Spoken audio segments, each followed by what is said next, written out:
Y bueno, para ello tenemos a Audín Parada. Carnal, pasa. Una palabra para la gente.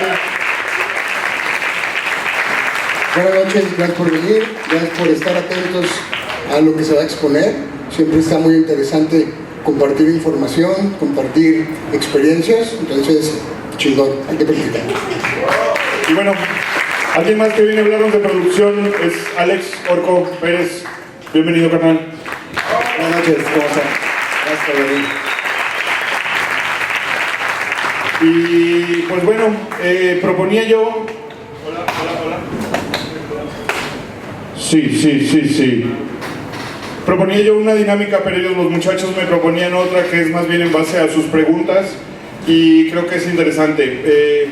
Yo les quería hacer 3 preguntas a ellos, como adelantando creo yo, captando lo que todos tienen ahí por su mente. Y bueno, muchachos, antes que nada, muchas gracias por estar aquí. Mi primera pregunta sería, ¿qué los hace a ustedes un productor? No hay una carrera como tal, pero bueno, la experiencia los lleva. ¿Cómo llegan ustedes a ser productores?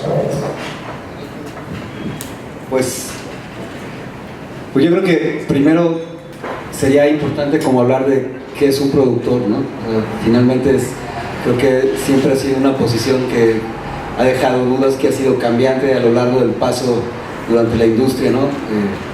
Es más, los invito a ver que me digan, a ver, productores famosos, ¿quiénes les gustan? ¿Quién les gusta de productores famosos? Butch Vig, buenísimo, el productor de Garbage, que puedes decir tiene un sonido muy especial, es como el creador del sonido de los 90, ¿no? Entonces, ¿qué hace? ¿Qué virtudes tiene él? Pues él es un baterista, él es un excelente ingeniero también, productor, y ahora también es programador, también ha llegado a diseñar inclusive plugins, ¿no? Es un cuate bien importante. A ver, otro más. Otro productor por ahí que les mamen, como dicen ahora. ¿Quién te gusta de productor? No escuché. No escuchamos. El mismo. ¿Alguien más? A ver, ¿sabes qué? Me pasa mucho que a veces cuando estamos en este tipo de pláticas me llama mucho la atención que luego, ¿y qué, no hay mexicanos? A ver, ¿uno mexicano? Un productor mexicano por ahí, muchachos. Paco Huidobro, pues ya todo el mundo lo conoce. Es el mismo caso, ¿no? Él es un guitarrista virtuoso, un gran compositor, arreglista, es un cuate que desde el principio sabe cómo diseñar el sonido completo de una canción, ¿no? Entonces lo que trato de decir es que finalmente el productor necesita tener un grupo de cualidades que van un poquito más allá de simplemente tocar un instrumento, ¿no? Normalmente tiene que ser una persona que pueda entender la concepción completa de una canción, cuál es el vestido final con el que quieres, cómo quieres que llegue tu mensaje, cómo lo quieres hacer que exista o no, o algunas veces también se trata de que no tenga congruencia con lo que tiene el mensaje de la letra, o si es un caso de un tema instrumental, ¿no? Entonces el productor ha tenido como un papel súper importante en la industria durante, yo creo que podríamos hablar como que del inicio de la industria de la grabación, ¿no? El primer sonido se grabó en el siglo todavía XIX, ya muy cerca del siglo XX, y a raíz de una patente que Edison finalmente tomó después, que la primera persona que grabó un sonido fue un francés, pues que sin querer creó una industria completa porque cambió por completo todo el tema de la música, ¿no? Hasta antes de eso había 2 opciones: había que ir a ver a la orquesta tocando, o ir a la calle a escuchar a un trovador o a la gente que te ejecutaba en vivo en la calle, ¿no? Pero no había manera de llevarte la música a tu casa. Gracias a ese invento nació una industria completa que el día de hoy nos tiene aquí reunidos, ¿no? Que fue al paso del tiempo colocando distintas posiciones, ¿no? Normalmente el músico que pues, también como que le haya más cosas se convierte en arreglista y a su vez en productor, y el día de hoy pues ya de repente pues, ha cambiado tanto que muchos de los puestos que antes hacían entre 4 o 5 personas, como el ingeniero, el arreglista, el copista, el productor, ahora lo hace una misma persona y pues en la comodidad de la recámara, ¿no? Como el caso de Billie Eilish el día de hoy, ¿no? Con todo el éxito que tiene y una producción en la que ellos mismos decidieron no ir a un estudio, sino hacerlo en su casa, ¿no?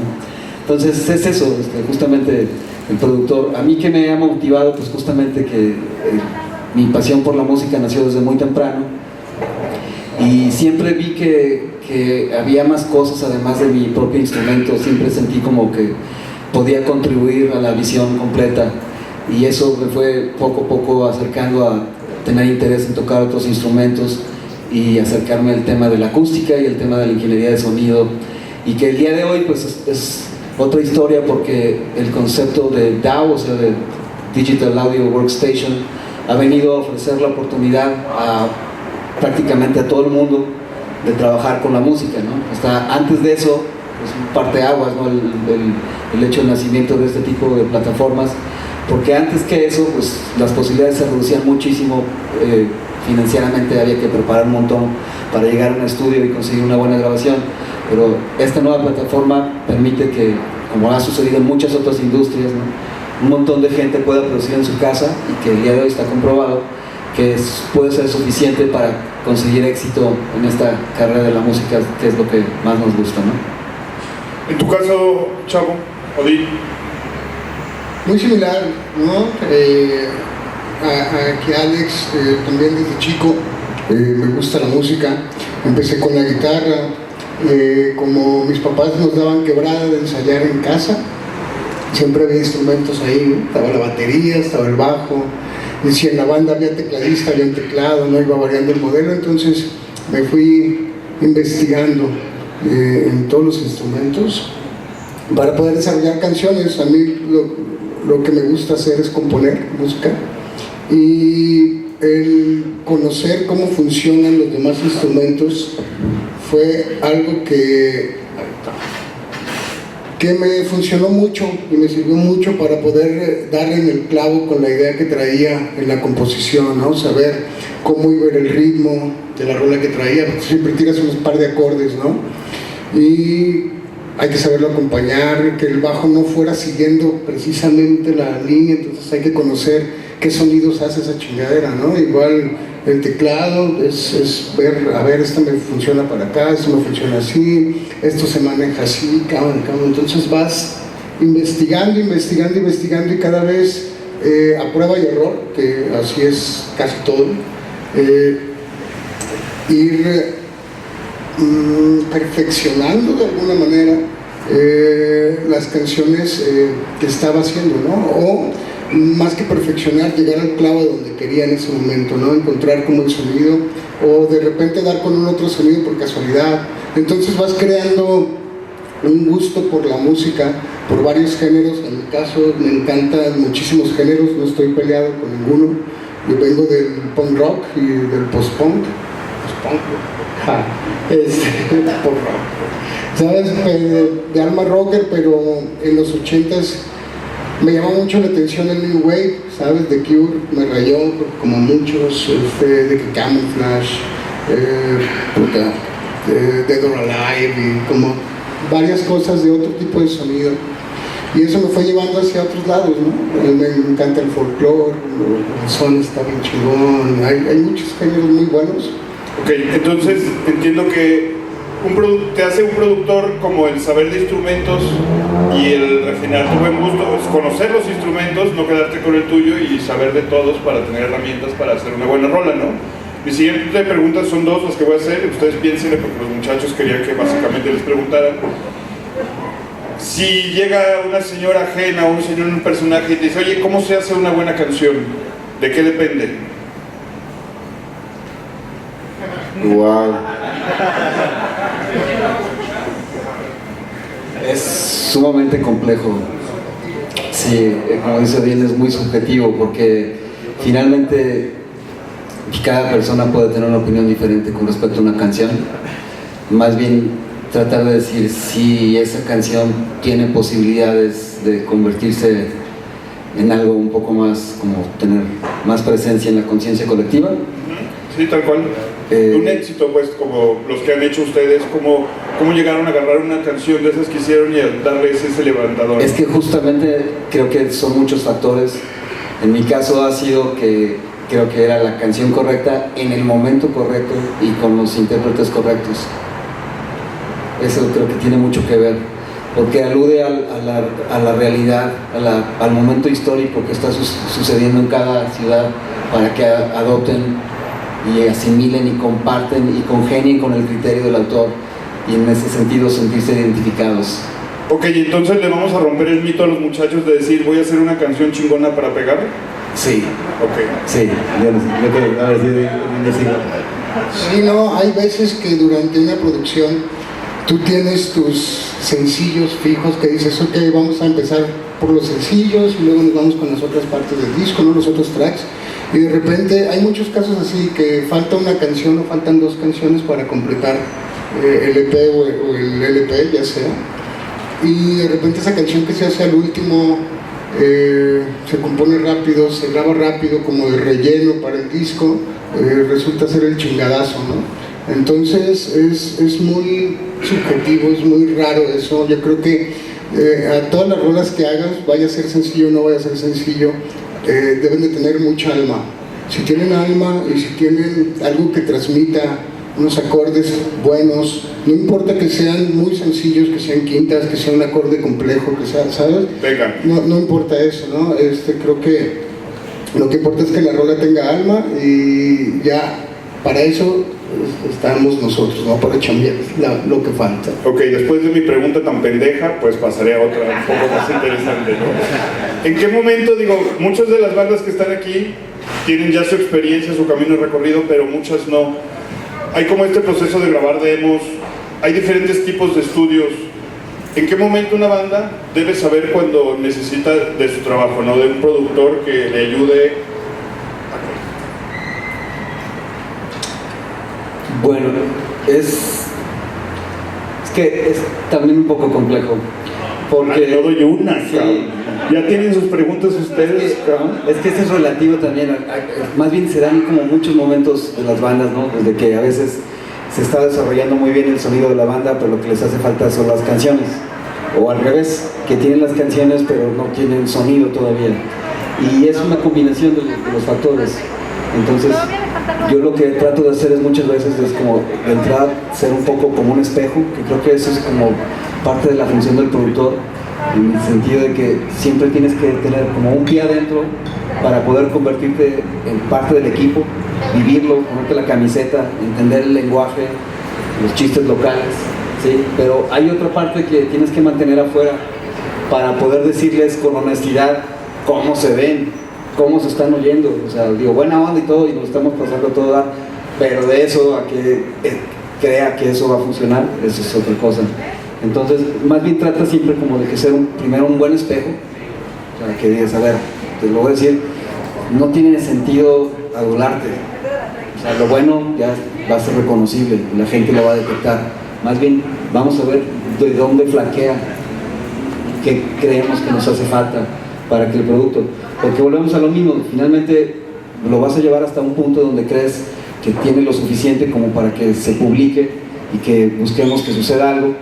Pero otra cosa es que suceda, porque el otro grupo de factores, ¿no? Es que la gente lo reciba bien, que caiga en las manos correctas. A mí me ha tocado, la verdad, historias increíbles, ¿no? Como el caso de Porter, de una broma de que Fernando, oye, hazme un disco, oye, pero todavía ni tiene máster, no importa, sí, voy a trabajar en el evento y si puedo me voy a acercar y le voy a dar el disco a José lo de Café Tacuba, a ver qué pasa, ¿no? De eso a que el siguiente lunes la canción está en la radio y empieza a ser un suceso y el teléfono empieza a sonar de que quién es esta banda, bla bla bla bla bla bla, a menos de 3 semanas un show sold out ahí con Zoé y demás. Entonces ahí cayó en las manos correctas en el momento preciso y la Ciudad de México tenía ese espacio, ¿no? Entonces se dio lo correcto. Entonces yo creo que mucho es eso. Finalmente yo les digo, acaba siendo finalmente un mensaje en una botella que lo avientas a un océano, no va a pegar, o sea, tienes que hacer muchos intentos y ni pienses que va a suceder la primera, ni pienses que puede suceder, pero tu mentalidad como ente creativo debe ser permanente, de que vas a seguir produciendo, vas a hacer más cosas, tanto artistas, compositores, productores, es un trabajo que requiere eso, y muchas veces pues, la palabra éxito es súper relativa, ¿no? O sea, hay gente que tiene que asumir, o sea, tu proyecto lo diseñaste para este tipo de personas y si ese no es la gran mayoría, pues no te saques de onda, o sea, más bien qué buena onda que tu público es selecto, que eso es lo que buscan. No, el ¿no? otro. En tu caso, Manu. Es que como estábamos platicando, ¿no? Todo es muy subjetivo, ¿no? ¿Qué es el éxito? Para algunos es fama, dinero, para otros es tener una carrera más larga, ¿sí? Quizá para otros es viajar. Cada grupo busca cosas diferentes, ¿no?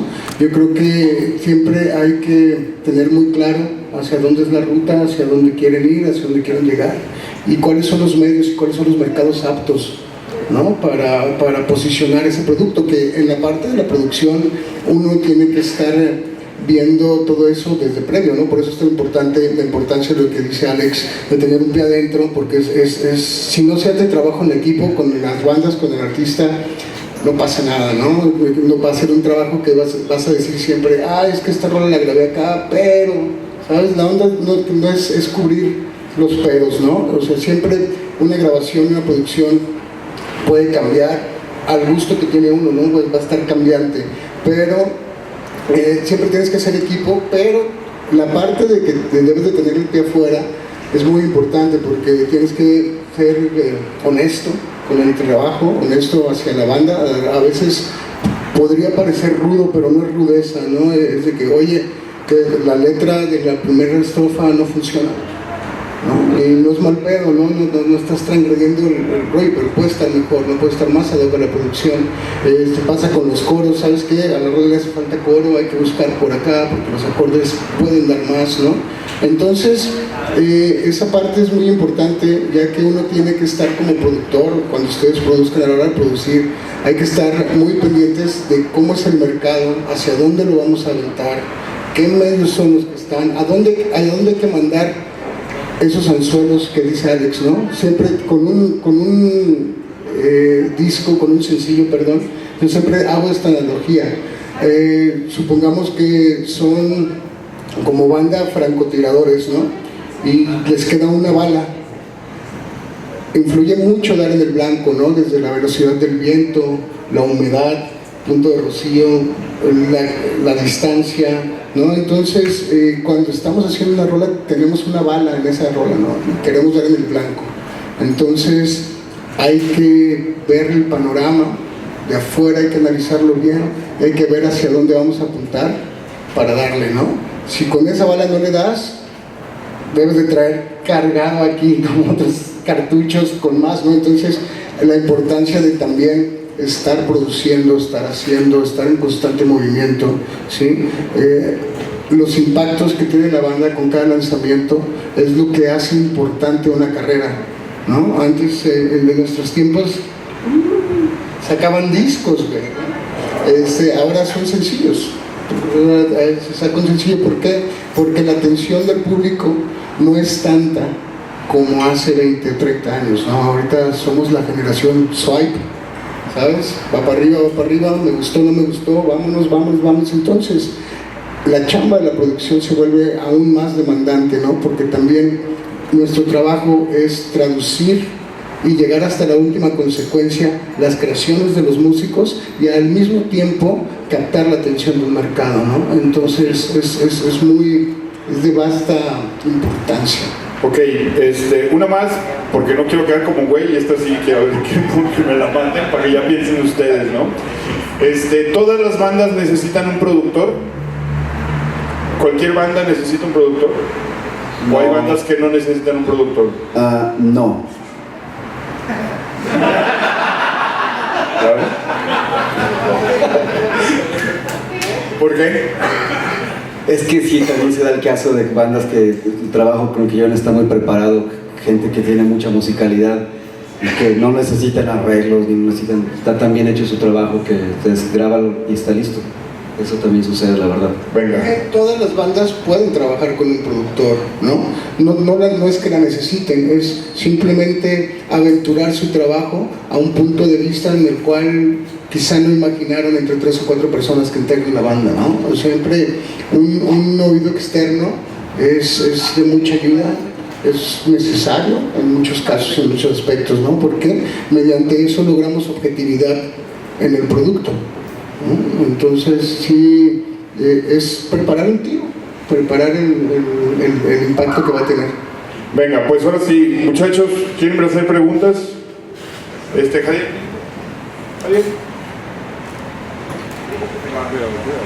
Un aplauso para Javier, es nuevo en esto. Bravo, también, chico. Como en Chabelo me sentí, cabrón.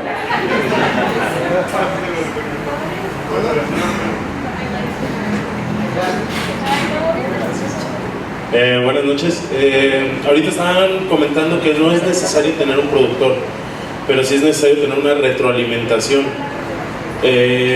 Mi pregunta sería básicamente ¿cómo podemos salirnos del papel de ser el integrante de una banda para poder ver objetivamente lo que estamos haciendo como músicos?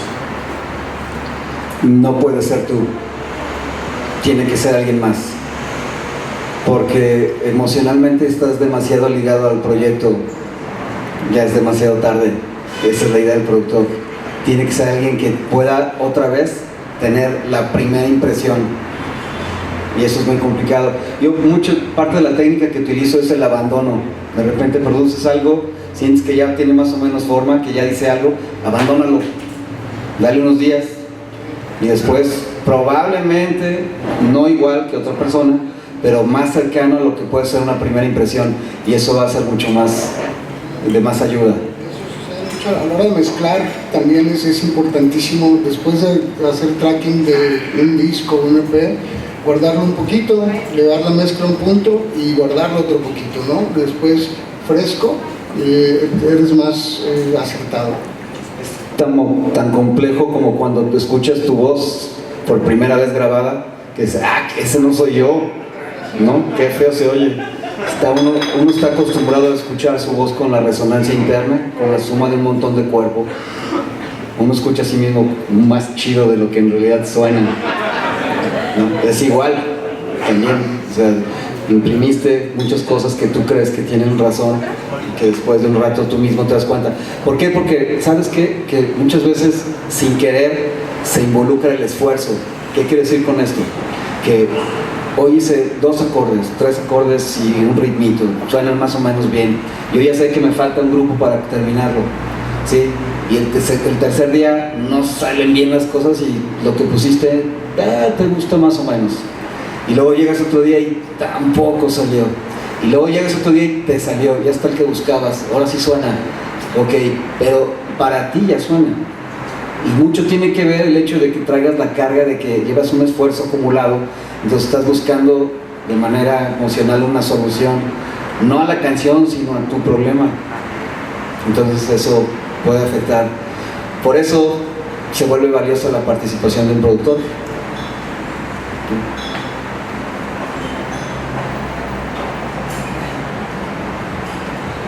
En cuestión de producción, ¿cómo conviene grabar más? ¿Toda la banda tocando al mismo tiempo? Obviamente con audífonos y metrónomo, por así decirlo, o instrumentos aparte. Depende qué tan cabrón tocas, güey. No, ya valió madre. Y si tocas bien cabrón, No, yo no toco. si tocan bien cabrón, hasta grabamos con cinta, güey, ¿sabes? O sea, ahí lo podemos hacer en cinta de 2 pulgadas, sin pedos, tocando toda la banda en un live session. Eso es en el caso de que la banda venga ensayada as fuck, cabrón, ¿sabes? De que vengan tight, mamón. Y aún así va a haber repeticiones y aún así puede entrar tensión, ¿no? La otra, puedes ir traqueando, ¿sabes?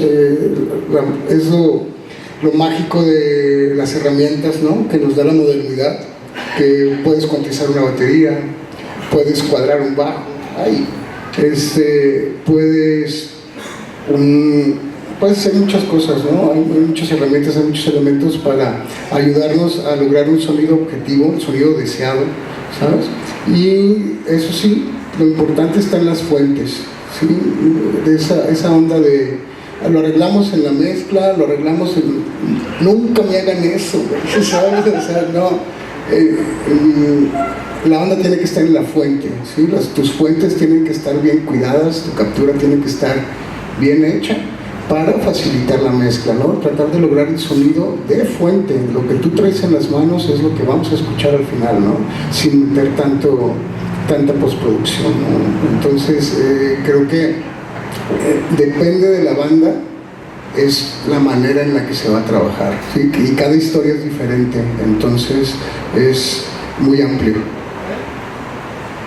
Sí, y perdón, inclusive hay bandas que con el click las echas a perder. O sea, imagínate una banda de jazz y le pones un click como para qué, ¿no? O sea, es muy relativo eso.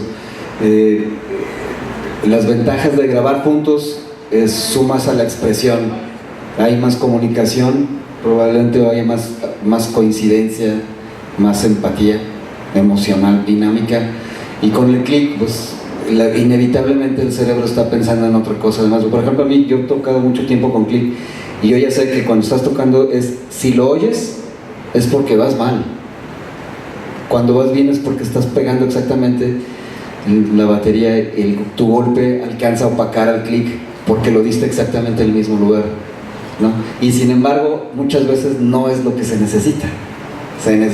Sí, o sea, eso es como inhumano, no tiene swing y es poco musical. Entonces también es muy relativo ahí, es como dice Odín, depende de cada banda, más bien pensar qué es lo que necesitas para tu producción. Necesito la integración de toda la banda completa, de la expresión, de la dinámica y demás, o necesito un sonido que sea un poco más mecánico, que sea perfecto, que sea como de diseño. Es relativo. Depende del género, también depende del género. Si va a ser electrónica, pues a huevo ya programas el ritmo, ¿no? Entonces siempre está bien cuadrado, ¿no? Pero así es ese género. Hay otro género que no, el blues, por ejemplo, grabar blues con click no es una abominación, ¿no? O sea, ese género no lo necesita. Entonces lo que necesita es tener una buena captura, un buen performing a la hora de la captura, ¿no? Entonces, cada banda es diferente, sería analizar su caso para ver cuál es la manera más objetiva y óptima para lograr una grabación efectiva.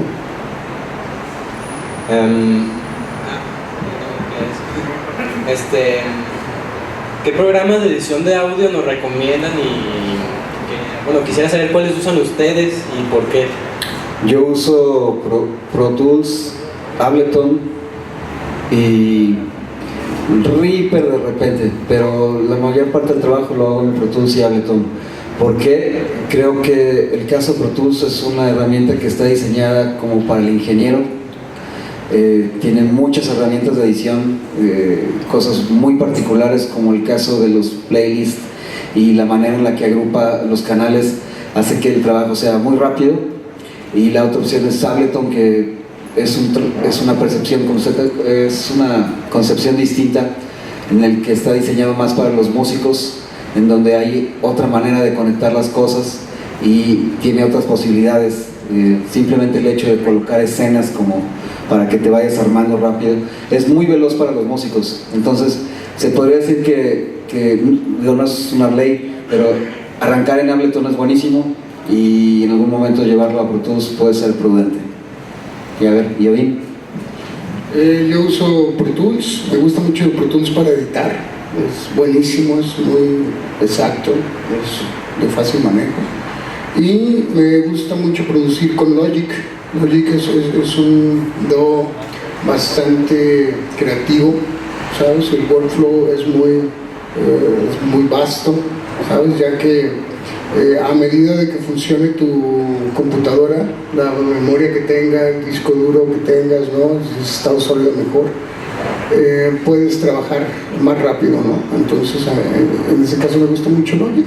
Y como dice Alex, ¿no? El Ableton Live para usarlo en vivo es una maravilla, ¿sabes? O para hacer electrónica es una muy buena herramienta. Para cuando vas a crear un EP, ¿cómo seleccionas las rolas que vas a meter en el EP? Por ejemplo, tienes un EP que le vas a meter 3 rolas, ¿y cómo las seleccionas? ¿Una balada, una con mucho punch o 3 muy...? Está bien fácil, así me la sé. Te estoy echando chorro. Está bien fácil, tan fácil como te escuchas el track, te concentras en el track, cierras los ojos y si sentiste algo, esa rola es. Si dices, hay que moverle aquí, hay que meterle esto, hay que cambiar, ya esa rola no es, ¿sabes? Tiene que pasar. Por eso es la importancia de escuchar muchos tracks antes de elegir la producción, ¿no? Debe tener alma la rola. O sea, cuando uno compone una canción, ya es ella, ¿sabes? Hay veces que ni tu opinión influye ni la opinión del productor. Así trabajo yo mucho, ¿no? En lo particular, le hago mucho caso a la canción, me trato de mimetizar con lo que quiere la banda, con lo que necesita la banda en ese momento de un sencillo o de una canción, y con realzar la composición misma, ¿no? Entonces es bien importante esa parte.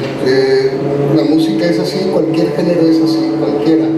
Yo así le pongo, pone o no pone, ¿sabes? Entonces si no pone, pues está cabrón, ¿no? Si pone, pues qué sabroso, ¿no? Sí, yo también coincido. Yo también ahí uso un poco el abandono. La canción que te hace resonancia después de algunos días, ahí, o sea, no es necesario volverlo a oír, ya se quedó en tu cabeza, lo sigues cantando y en la mañana, ¿qué estoy cantando? Esa es. A veces las canciones ya no traen duda, se llenan en ti, ya sucede solito. Que no se lleven por allá. Hola, yo tengo una pregunta un poquito más técnica también. A la hora de producir un tema, ¿tienen ustedes algún método o algún orden para levantar una rola? ¿Cuál es o de qué depende este rollo? Pues depende de la canción, creo, finalmente. Yo lo que trato siempre es primero como que buscar junto con el grupo un enfoque. ¿Qué queremos decir? ¿A dónde la queremos llevar? Esta es una canción en la que queremos agredir, esta es una canción en la que queremos tranquilizar, esta es una canción en la que queremos llamar la atención, esta no es una canción exactamente que piensen, que se sienten, que se paren, que bailen. Entonces, primero definir un objetivo, un enfoque, ¿no? Y la otra es empezar a elegir estilos, ¿no? Como que vas a poner alrededor de eso. Que pueden suceder muchas cosas, ¿no? Puede suceder que a algunos proyectos no les importe tanto que lo que haya en el disco sea o no ejecutable, pero hay muchos proyectos, y que a mí siempre esa la pregunta la hago, es ¿en qué tantos problemas te quieres meter? ¿Sí? Porque en el estudio se puede hacer muchísimo trabajo y nunca acabas de producir una canción y le puedes meter más cosas y cambiarle y hacerle versiones. Entonces, ¿cómo quieres representarla en vivo? Porque eso acaba siendo sumamente importante, ¿sí? Sucede que mucha gente como público puedes tener una desilusión de una banda o un proyecto que llegues y resulta ser que no pueden tocar lo que está en la grabación o suenan menos.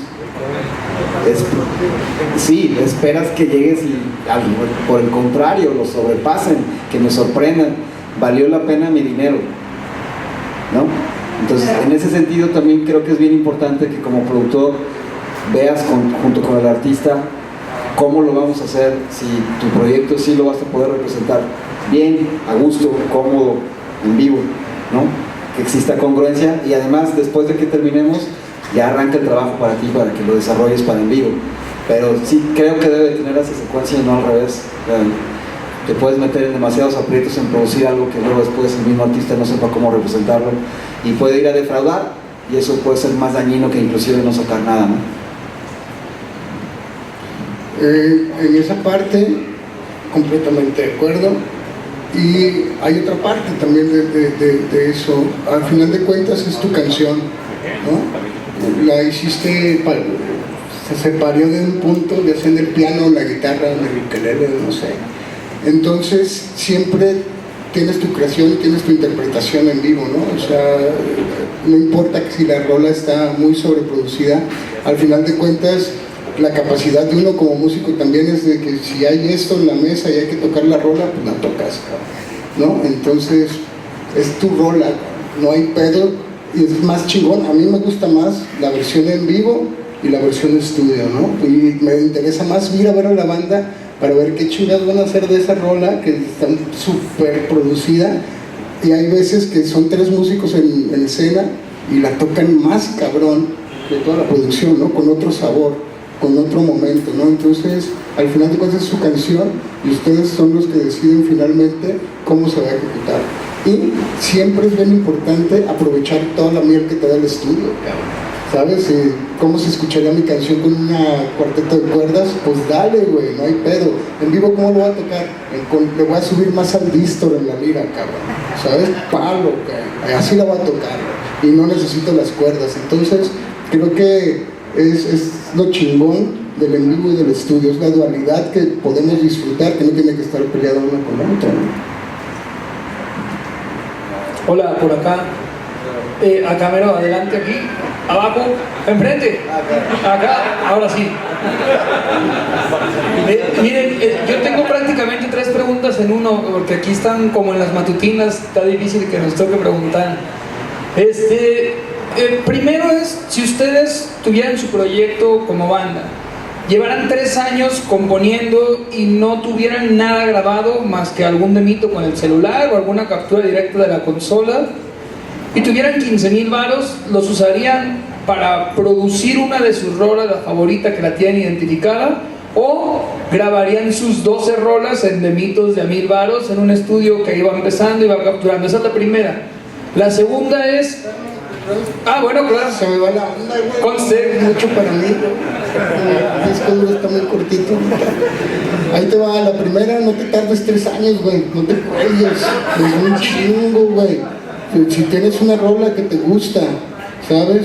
Recoge las opiniones de tus inmediatos de confianza, objetivos, para saber si necesitas un productor o no. Si lo necesitas, hay que invertirle. Esta madre es un negocio, o sea, en todos los negocios, si quieres tener dinero de regreso, tienes que meter un varo, si no, no puedes jugar. Sí, oye, güey, pero tengo equipo. Eso es de a huevo, si no, no juegas. Y tu equipo debe de ser el mejor, ¿no? La otra es, puta, ¿cuánto quieres ganar? ¿Cuánto tienes que invertir? ¿Quieres ganar millones? Hay que poner cientos de miles, ¿sabes? Si quieres ganar 10,000, pues hay que poner miles, ¿no? Entonces todo es relativo. Y apúrate a grabar, ¿no? O sea, y no hagas un demo. Los demos lo puedes hacer con el celular. Ahorita el GarageBand del celular está verguísima. Puedes hacer un demo de buena calidad ahí. Haz que la rola se vaya a otro nivel, que sea radiable, que sea puesta en internet, que tenga una calidad broadcast, ¿sabes? Pues, esté chingona. Ahora sí la que sigue. Eso me lleva a mi segunda pregunta. Ya como banda podemos tener identificados varios nombres de decir, este productor va con nuestro pedo.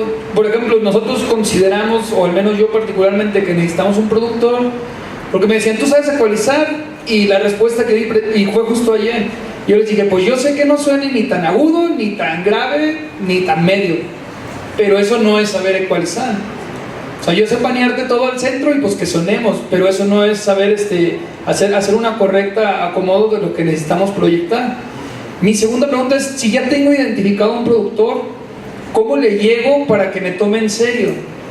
Si es que no tengo un demo, o sea, ahorita ustedes mencionan mucho de que saben que es importante que nos digan a qué mercado van, quién quieren que los escuche, dónde van. O sea, ¿qué es?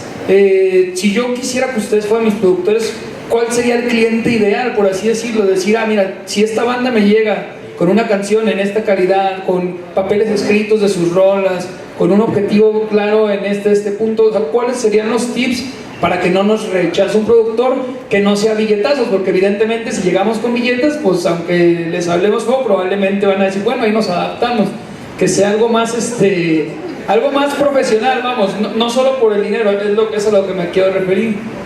Hijo, para mí es la música. Si me llama la atención, si siento que puedo contribuir algo. La música es muy mal negocio, está bien complicado. Casi todos los clichés que dicen son ciertos, la gran mayoría no lo está armando. Está bien difícil que te tomen en serio. Eso es una realidad.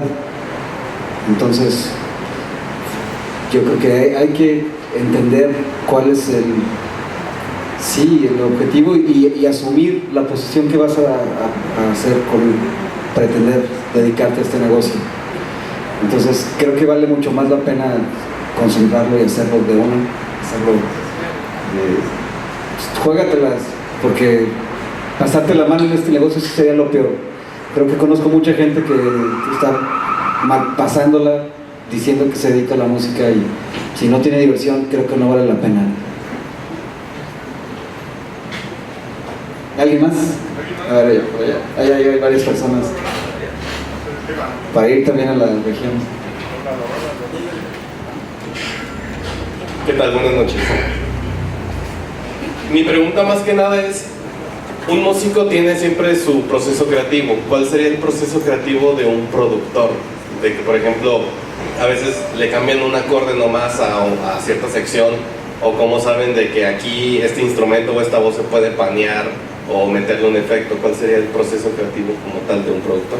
Pues primero incluye una fase como de integración, en la que estableces comunicación con el artista para que entiendan qué están buscando juntos.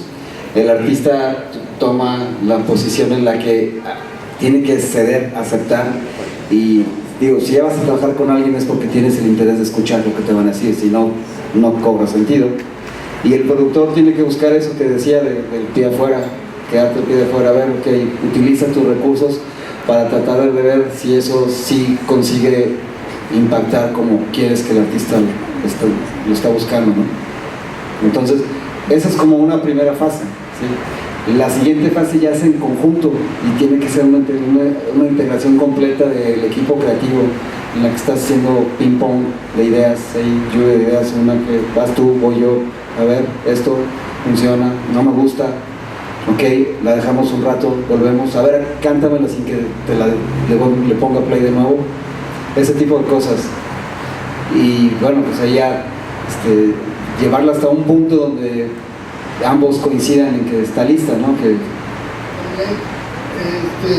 diseñas un workflow, ¿no? Es como dibujar, o es como jugar un videojuego, ¿no? O sea, te haces más verguilla mientras más lo juegues, ¿no? O sea, también en la producción es lo mismo. Si todos los días estás trabajando en esto con diferentes géneros, con diferentes frecuencias, con diferente gama de instrumentos, vas diseñando tu workflow.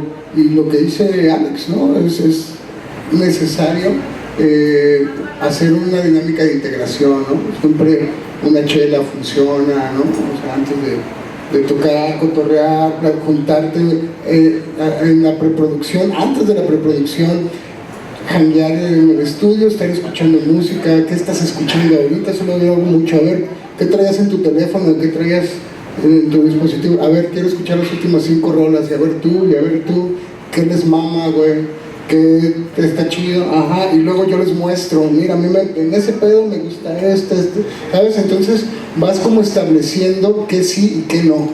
Y más sobre las frecuencias, ¿no? Que dices, a mí me mama esta canción que lleva una batería bien hype, pero quizá no te fijas en la rola, pero uno ya se va fijando en qué frecuencias está viajando, ¿no? En qué frecuencias está oscilando. Y dices, vamos a clavar el sonido. Es más, vuelan los parches de resonantes a la batería, güey, porque necesitamos un sonido bien seco. Así le gusta a estos güeyes. Todo lo que me enseñaron, todo trae la bataca bien seca, ¿no? Entonces, uno va creando su mapeo desde el cotorreo. Entonces, es bien necesario esa integración. Y la otra, escucha la canción. Yo siempre hago eso, o sea, el mejor equipo que podemos hacer con los músicos es, güey, es tu canción, la vamos a dejar bien chingona, pero hay veces ya escucha la rola, lo que ella te dice que él necesita, ya ni es tu opinión ni es la mía, güey. Vamos haciendo lo que la canción nos pide, güey, y listo. Allá por allá, como en el estadio, nos hemos llegado al micrófono allá. Mientras quiero invitar a pasar a Uli y a Aquello, que siguen en la segunda parte. Un aplauso para ellos. Me gustaría juntarlos aquí a los 4 para una foto. Ahí les va el micrófono.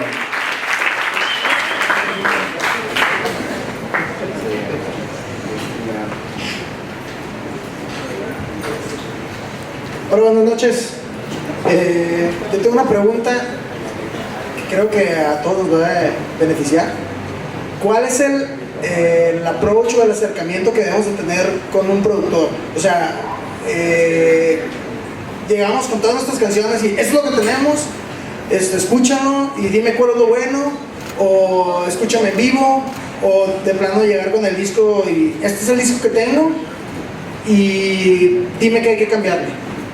Yo creo que la más rápida no tiene que ser tan larga, ¿sabes? Tiene que ser más directa. hagan una junta previa entre la banda, seleccionen sus mejores 2 o 3 tracks que tengan grabados en demo, en el celular, en el ensayo, búsquenlo, agenden una cita y lo rápido es esto: somos tal, hemos hecho esto, queremos ir para allá, ¿sabes? Necesitamos hacer esto y estas son las canciones que tenemos, ¿no? Entonces escuchas algo rápido, algo fuerte. Si pasa bien y si fluye todo en ese primer encuentro, seguro va a haber 2, 3, 4 más, ¿no? Entonces primero aclaren las ideas de la banda, hacia dónde quieren ir, qué es lo que necesitan, ¿sabes? Y qué quieren hacer, sobre todo eso, ¿no? Que es el norte más exacto y es el mejor paro que nos pueden hacer a la hora de iniciar un trabajo.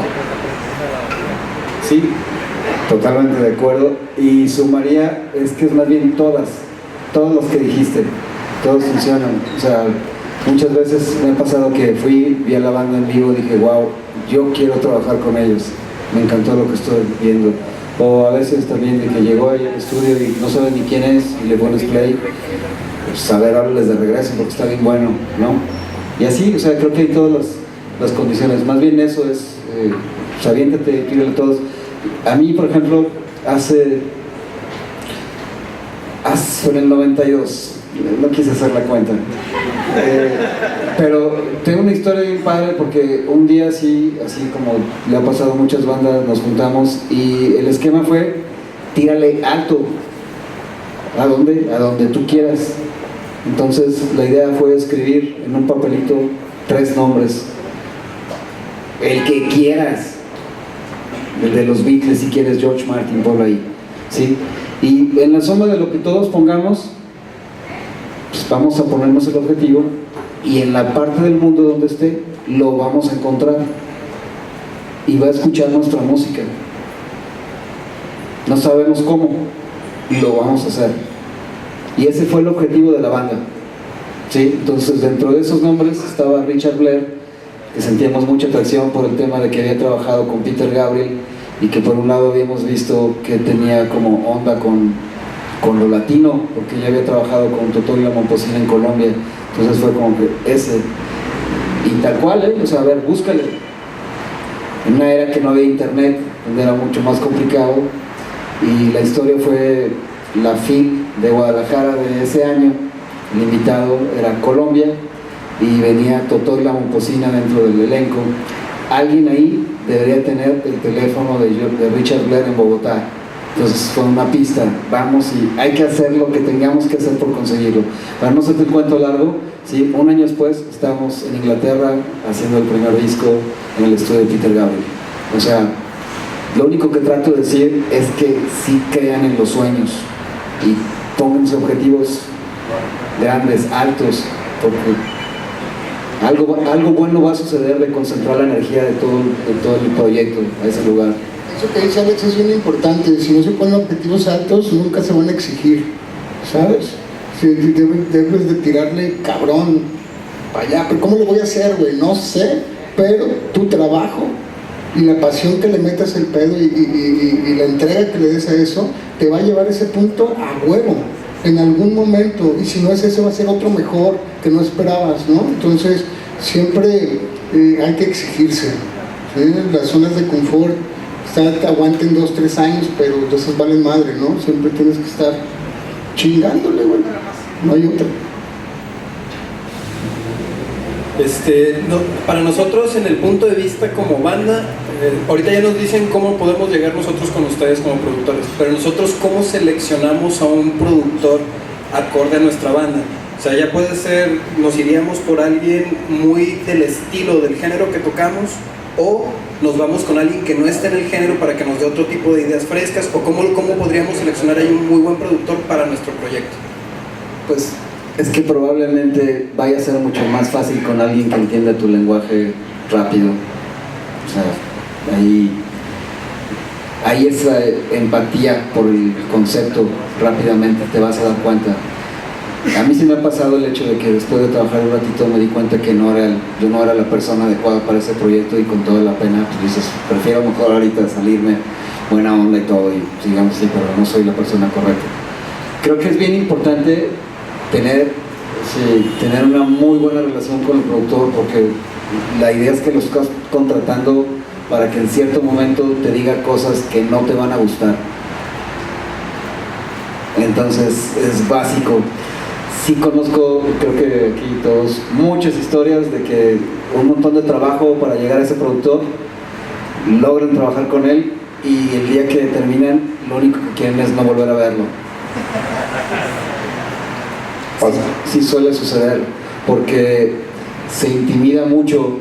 No estás hablando de los chismes, sino que es su obra, es lo más íntimo que traes, la expresión completa, no son cualquier cosa, y muchas veces estás hablando de ello, entonces hay como mucha susceptibilidad. O sea, hay que tener una muy buena relación, ser claros, entenderse que tienen un objetivo común y no o sea, lo que ganas de esto es que no vas a perder tiempo en tratar de descifrar lo que ambos están diciendo. Se da en los dos lados, algunas veces que estás proponiendo algo para la canción, pero te está costando trabajo entenderle. El artista tiene que entender que la parte como de obra negra y que van a pasar algunas horas entre que tú hagas ese proceso para que suene como tú quieres. Y estás viendo que durante ese proceso la cara que está poniendo es de que no le está gustando, ¿sí? Ahí puede ser un punto en el que si no tienes una buena comunicación, una buena relación, fácilmente puedes empezar a generar el rompimiento y ya no vale la pena seguir trabajando.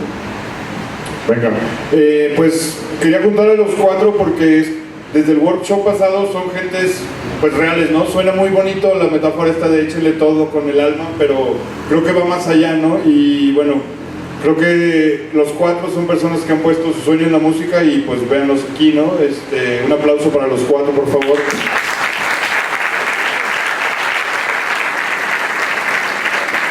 Vamos a despedir a Orco y a Odín y nos vamos a quedar con el tema de Ulises y de Keyo, pero quisiera preguntarles a cada uno de ellos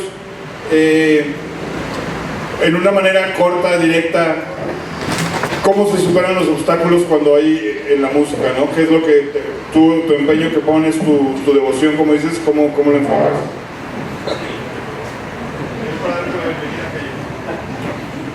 ¿Cuál era la pregunta? ¿Qué es lo que te motiva a estar aquí en el rock and roll? El amor por la música. Creo que si no te gusta lo que haces, en la primer tropezada ya pierdes la fe y te vas. Entonces tiene que gustarte lo que estás haciendo. Hay muchos que creen que la música es su camino, pero a veces es un capricho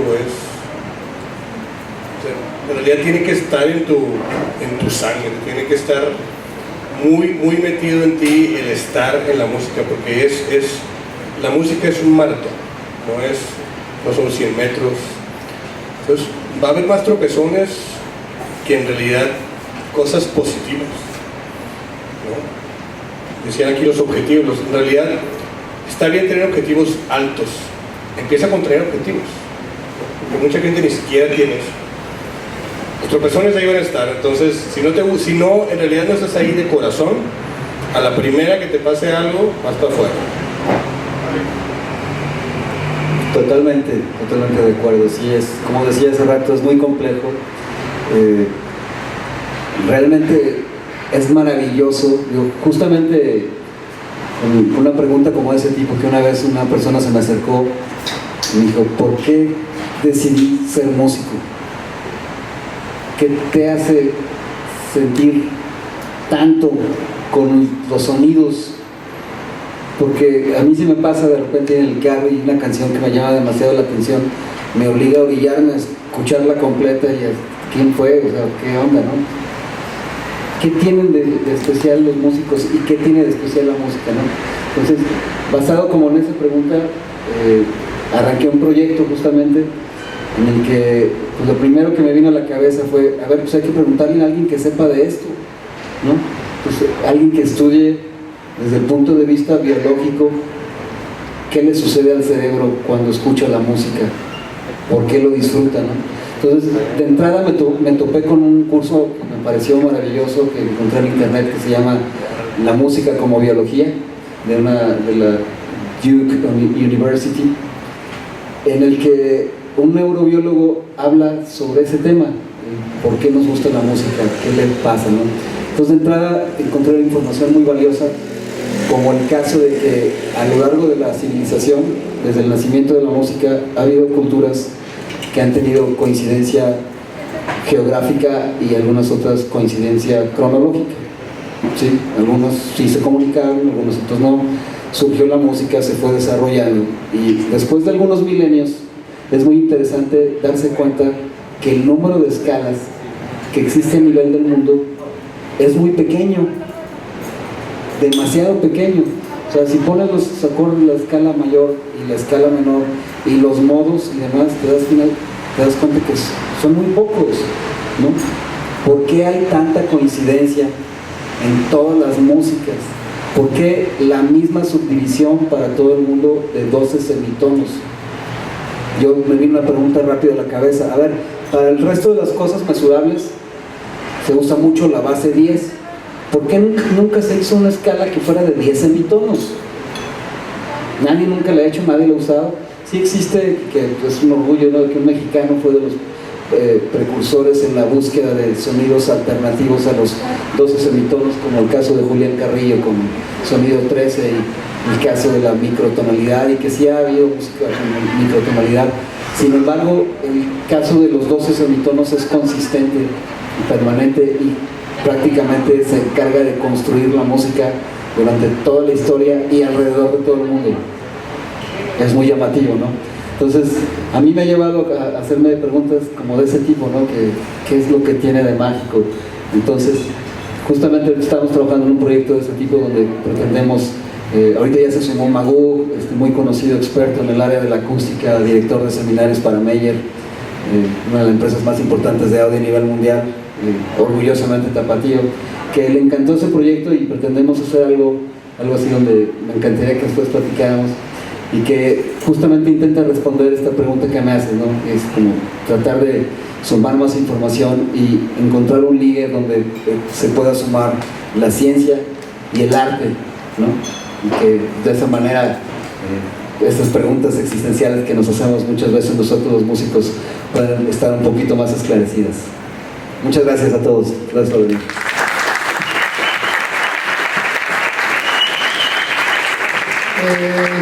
Muy fácil, la música nos hace sentir algo particularmente a muchos de nosotros, es una cotidianidad, todo lleva música. Y para terminar rápido, voy a mexicanizar una frase de Nietzsche que he dicho: la vida sin música, pues para qué chingados, ¿no? Gracias.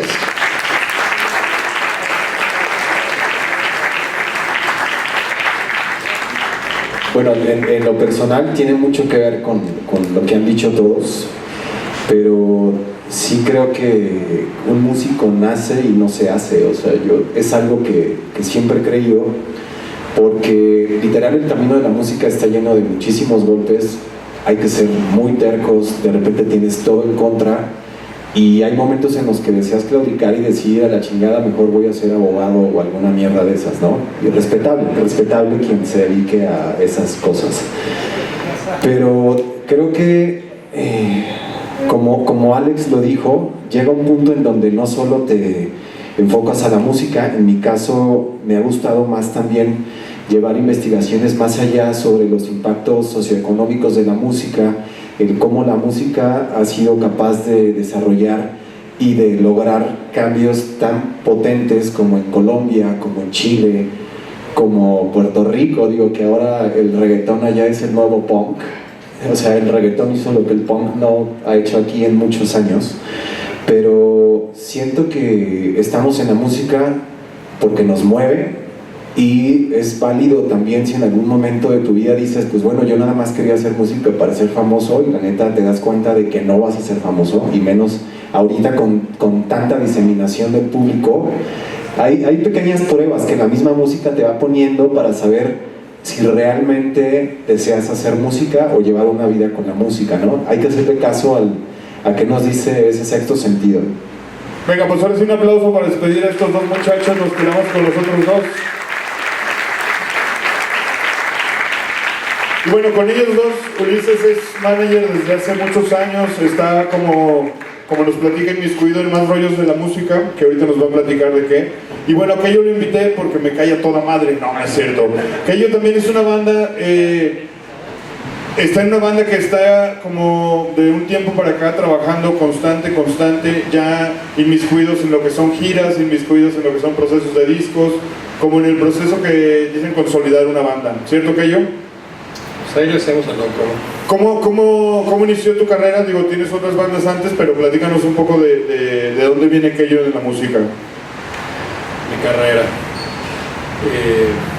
Yo soy de Mazatlán y empecé, de hecho empecé tarde, empecé a los 14 años con el bajo. Yo sí empecé tocando el bajo, no la guitarra.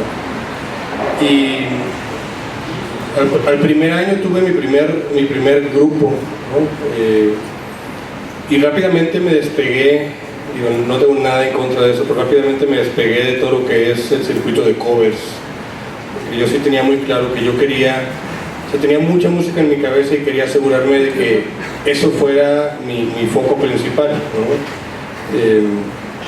Eventualmente llegué a formar con unos amigos un grupo que se llama Bajo 3. Y me vine a Guadalajara a seguir estudiando y poco a poco me los fui trayendo, ¿no? Sabía que si me quedaba en Mazatlán no iba a pasar nada, no quería irme a la Ciudad de México porque sabía que me iba a volver loco. Y aquí empezamos a hacer ruido, ¿no? Estuvimos tocando aquí unos que serán 11 años, ¿no? Y nos tocó un periodo difícil porque nos tocó justo el periodo en el cual para todos los grupos el hito importante era la disquera. En ese entonces estamos hablando del 90 y finales de los 90, ¿no? Y a partir de ahí las disqueras dejaron de ser lo que eran, pero no había nada más, ¿no? Se fueron las disqueras y ya no había nada. Entonces estaba eran como los tiempos oscuros de la música donde pues, uno seguía trabajando, pero en realidad no había plataformas, ¿no? Poco a poco, de repente, y a lo lejos salió MySpace, ¿no? Y otra vez como que se veía la luz, empezaba a haber plataformas o formas en las cuales llegar la música. Digo, nos agarró el cansancio del no tener mucha tracción y a mí me invitan a Clon de Mento. Yo entro a tocar a Clon de Mento el bajo y agarramos una ola muy interesante, empiezan a salir buenos eventos, agarramos disquera,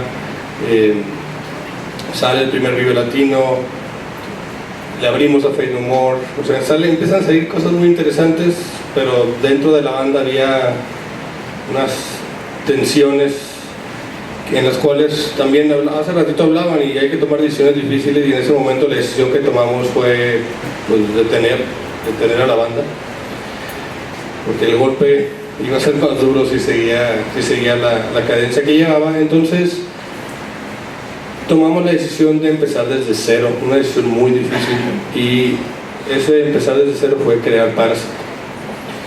En ese momento tomamos, digamos, un sabático de los escenarios y todo ese sentir de no tocar, ¿no? De venir tocando casi cada semana a no tocar durante un año, todo eso se canalizó a la música. Pues ese primer disco de Parasite tiene mucha frustración concentrada, ¿no? No pisar escenarios. Y en ese ínter a mí me invita también Galo a entrar a Nata, ¿no? Entonces a partir de ahí, de no tener nada, de repente tenía 2 grupos y poco a poco me fueron invitando más grupos, y ahorita, ¿no? Pues Parasite es ahorita creo que mi prioridad, ¿no? Si en Clon de Mento aprendí algo fue que tienes que ser muy honesto con lo que haces. Hay música que mucha gente te va a decir, eso no es lo que pega, eso no es lo que funciona. Clon de Mento nunca debió haber funcionado y funcionó. Parasite no debería funcionar y funciona. Entonces la honestidad y el compromiso a lo que estás haciendo es lo más importante, ¿no? Y ahí es donde voy, ¿no? Entonces, estamos terminando el ciclo de lo que es la gira del cuarto disco de Parasite, cuarto disco en 10 años, y estamos por empezar la preproducción del quinto disco de Parasite. Estamos trabajando ahorita en el cuarto disco de Nata, ¿no? Y estoy trabajando también en grabaciones de material para Clandestino, material para Decora, y trabajo de sesión. De repente mucha gente me pide ayuda para grabar bajos para sus grupos, y pues, de repente apoyo en ese tipo de esfuerzos también. Venga, pues ahorita vamos a ligar con Uli, pues lo que nos van a platicar. Tú cuéntanos, Uli, un poco de tu trayectoria, como manager. ¿Cómo llegas a ser manager pasando por las comunicaciones y bueno, una posición que creo que es muy difícil, ¿no? Ser manager. Bueno, sí, el hecho del management es complicado cuando inicias porque se te exigen resultados muy inmediatos, y estoy hablando hace 15 años, ahorita se exigen resultados más inmediatos. Y finalmente, bueno, yo comienzo en la música reseñando discos, reseñando crónicas, incluso con Álvaro, conciertos, etc. Después me voy a vivir a Berlín y hago una maestría en periodismo y medios audiovisuales, y regreso, sigo reseñando. De repente se me acerca una banda, Golden Ganga, y me piden que los maneje. Trabajo con esta banda durante muchos años, y a la par me fui desenvolviendo en otros ámbitos de la música, ¿no? Como lo es la investigación, y también el hecho de estudiar los mercados latinoamericanos y europeos para poder dar asesorías a festivales o a mercados musicales para que tengan estrategias más objetivas a la hora de querer abrir nuevos mercados. Y actualmente tengo un sello en Chile que se llama Buena Onda Music, con 3 Vinil hacemos mucha producción, además también tenemos la parte de las bandas, y bueno, tengo la dicha de compartir como músico con Odín, que ha sido un tema de tremendo aprendizaje y mucha diversión, que es poca madre de repente darte cuenta que estás metido en tantas cosas, ¿no? Y finalmente lo que he sido y lo que me ha llevado acá ha sido la terquedad misma, ¿no? Y no creer cuando alguien me dice te vas a morir de hambre, porque no es verdad. O sea, en muchas charlas que he tenido siempre les hago el comentario de que hagamos un focus group y digamos cuánta gente de 10 personas escucha música, y yo creo que de las 10 o quizá 9 te van a decir que sí, ¿no? Entonces, si te dicen que la música no es un negocio, pues creo que es la peor pendejada que he escuchado en mi vida, porque está en todos lados, ¿no? Y como bien lo dice aquello, o sea, también hay situaciones en las que creemos que cierto ritmo o cierto género está de moda y tratamos de replicarlo, y no hay honestidad en lo que estamos haciendo. Pues si de por sí el grupo original va a tener sus altibajos, tú que eres una copia, pues te va a ir de la chingada, ¿no? O sea, entonces... ¿Cómo? ¿Sí pasa eso? Sí, claro, suele suceder. Bueno, ya yéndonos como algo más vivencial, en tu caso y en el tuyo, Uli, ¿cómo es Guadalajara para ser músico, para desarrollarte como músico, ¿no? Esta pregunta creo que es importante porque todos están aquí, ¿verdad? Creo que uno tiene que escoger su batalla, ¿no? Y México es un país altamente centralizado, esa es la triste realidad. Las oportunidades grandes, las oportunidades fuertes están en Ciudad de México. Sin embargo, Guadalajara creo que tiene lo bueno de ambos mundos, ¿no? Porque entonces te sales de los vicios en los que caen muchos de los que están en Ciudad de México. Si tú vas allá también de repente no hay mucha identidad por lo mismo, ¿no? Pasa algo muy curioso. Ahí están las oportunidades, pero también no se arriesga mucho musicalmente. Y acá en Guadalajara algo que creo que está pasando es que hay muchísimas propuestas muy innovadoras, muy interesantes,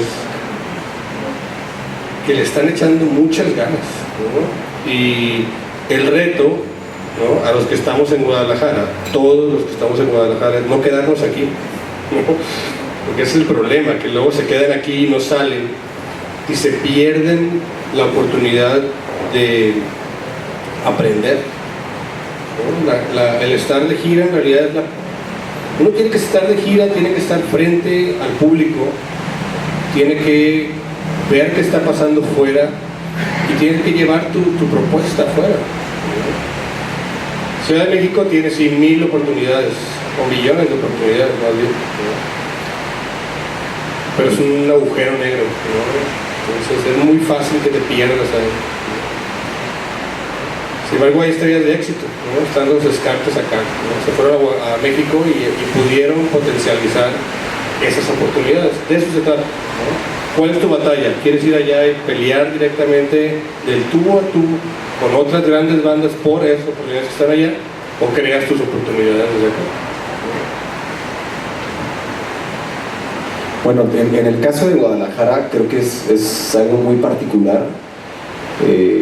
Creo que en los últimos 5 años ha habido un interés de los músicos por profesionalizarse. Ya se están acabando los rockstars de covers, que eso es un fenómeno que yo nunca entendí, de gente tocando covers sintiéndose rockstar. Honestamente es algo que me caga la madre. Y finalmente creo que Guadalajara tiene grandes proyectos, tiene grandes músicos, y ahorita me da mucho gusto, por ejemplo, llegar a ejercicios como este y ver realmente a tanta gente preocupándose y ocupándose por profesionalizarse, ¿no?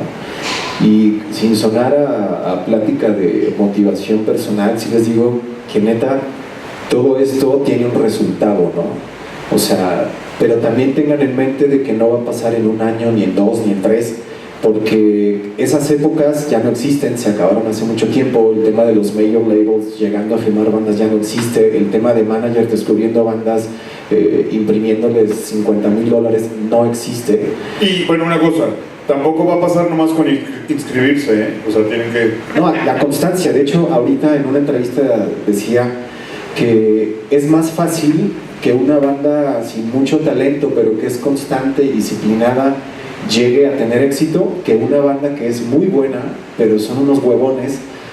No va a pasar nada. O sea, vas a ser un gran artista con el impacto de 3 cuadras a la redonda, o vas a tener millones y millones de plays en Spotify, pero la realidad es que a pesar de que el ecosistema musical actual nos da mucha oportunidad de promover nuestra música, también es que la venta de etiquetes no es directamente proporcional a la cantidad de plays o likes que tenemos en redes sociales, y eso es algo en lo que nos hemos equivocado mucho. El creer, es importante, ¿no? El tener tus redes sociales activas, el procurar que tengas tus likes, tus plays, bla, bla, bla, pero hay cosas más importantes, ¿sabes? O sea, el tema del éxito en las redes sociales debe de ser la consecuencia de un trabajo, no el objetivo.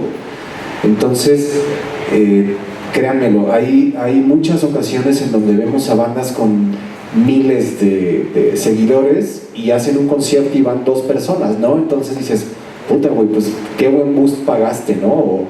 O probablemente la gente sí está acostumbrada a escucharlos, pero también hay que tener esa inteligencia de convertir esos escuchas en gente que va a pagar un tiquete, ¿no?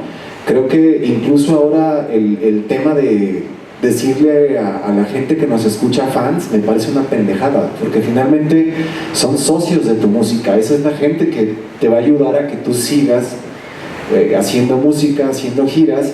Y si te vas a poner de pendejo llegando creyendo que van a morirse por una foto tuya, un autógrafo, pues la neta es que regrésate a los 60s o los 70s, porque la realidad de la música actual ya mató a los rockstars. Y a mí honestamente me da mucho gusto por eso, porque ya no me topo a pendejos, de repente, mucho pendejo en la calle que se siente no sé quién y dices, verde, güey, ¿quién chingados eres, no? Creo que esa parte de humanizar los trabajos es algo que me gusta mucho de la realidad actual de la industria, ¿no? Venga, Uli, estando más clavado en lo del manager, para aquello mi pregunta sería, con tu banda ya ahorita pues girando internacionalmente, en un principio a una banda amateur, ¿cuáles son los 3 pasos que tú le recomendarías de inicio, ¿no? Como para los que pretenden llevar esto a eso, a girar, a estar presentes, a estar creando, de una banda que inicia. Tienen que ensayar primero, ¿no? Tienen que sonar y para eso hay que tocar mucho, ¿no? Una banda tiene que estar lista para ir de gira, ¿no? Al final del día el tocar en vivo es un ejercicio físico, ¿no? Y de coordinación. Entonces el ensayo es fundamental. El ensayo te ayuda a prepararte. Tienes que tocar, tienes que en realidad sentir la adrenalina del escenario y tienes que estar listo para salir y tienes que mentalizarte que tus primeras salidas le vas a tener que poner, le vas a tener que invertir. Véanlo de esta forma, ¿no? Yo conozco muchas bandas que van empezando y quieren salir a tocar, o incluso quieren tocar aquí en Guadalajara y ya están cobrando N$1,000 pesos, ¿no? Y la pregunta del millón es, ¿cuánto tengo que cobrar? ¿Cuándo empiezo a cobrar? ¿No? Que ese es el siguiente paso, ¿no? Lo primero es, tienes que darte a conocer, tienes que hacer un público, ¿no? Y ese público no lo vas a generar comprando likes en Facebook. Ese público lo vas a generar con gente que te va a ver en vivo. Entonces, mi primera recomendación es, pégansele a alguna banda que esté girando. Inviertan en girar con esa banda. Una banda que saben que va a tener seguidores que los van a ir a ver y que ustedes van a poder potencializar el que van a tener gente que los va a ver, ¿no? No intenten empezar a girar cobrando, no intenten empezar a girar pidiendo las perlas de la Virgen porque vieron que un grupo tenía un rider y que pedían M&M's azules. No, tienen que invertir, y esa es la primera fase, porque después lo que va a pasar es que si ustedes iban bien preparados, si ustedes suenan bien y su propuesta es lo suficientemente buena, el promotor que los vio los va a contratar, o la próxima vez que vayan la gente los va a buscar, ¿no? Y así se empieza a hacer uno de fans, ¿no? La siguiente fase es arriesgarte a salir de México. México es un micro universo, ¿no? Mucha gente ni siquiera ir a México, Guadalajara, mucha gente no sale de Guadalajara, ¿no? Salgan de México primero, está bien, pero busquen oportunidades. Es muy fácil en realidad buscar oportunidades para salir, nada más es arriesgarse de nuevo, ¿no? Es en realidad sentirse que tienen con qué, ¿no? Ahora, ahorita tenemos una oportunidad adicional que son los festivales, que es un pro y un gran contra también, ¿no? Pero la ventaja del festival es, sobre todo en México, es que te permite que gente que de otra forma no te hubiera visto, te viera tocar en vivo. A nosotros nos ha pasado de repente que gente se nos acerca en festivales y nos dicen, no, es que yo soy de Chiapas o yo soy de Tampico, lugares donde no hemos tocado tal vez, y que dicen, es que vi que estaban en el cartel y no perdí la oportunidad de venir a verlos, ¿no? Entonces eso es algo que hay que potencializar así. El contra de los festivales es, hay bandas que solamente tocan en festivales y que cuando intentan hacer un evento nadie va a verlos, porque solamente van a festivales y se enfocaron a festivales donde la gente no va a verlos a ellos, ¿no? Entonces hay que saber jugar las diferentes oportunidades para ir creando un fanbase, y importante aquí es un fanbase que esté dispuesta a pagar por verlos, para que el promotor esté dispuesto a pagar por traerlos. Es un negocio, ¿no? Es un negocio. Entonces el promotor tiene que poder sacar lo que está pagando, ¿no? Pues, resumiendo, hay que trabajar duro, estar preparados, invertirle, ser muy inteligentes y, regresando al tema anterior, tener objetivos.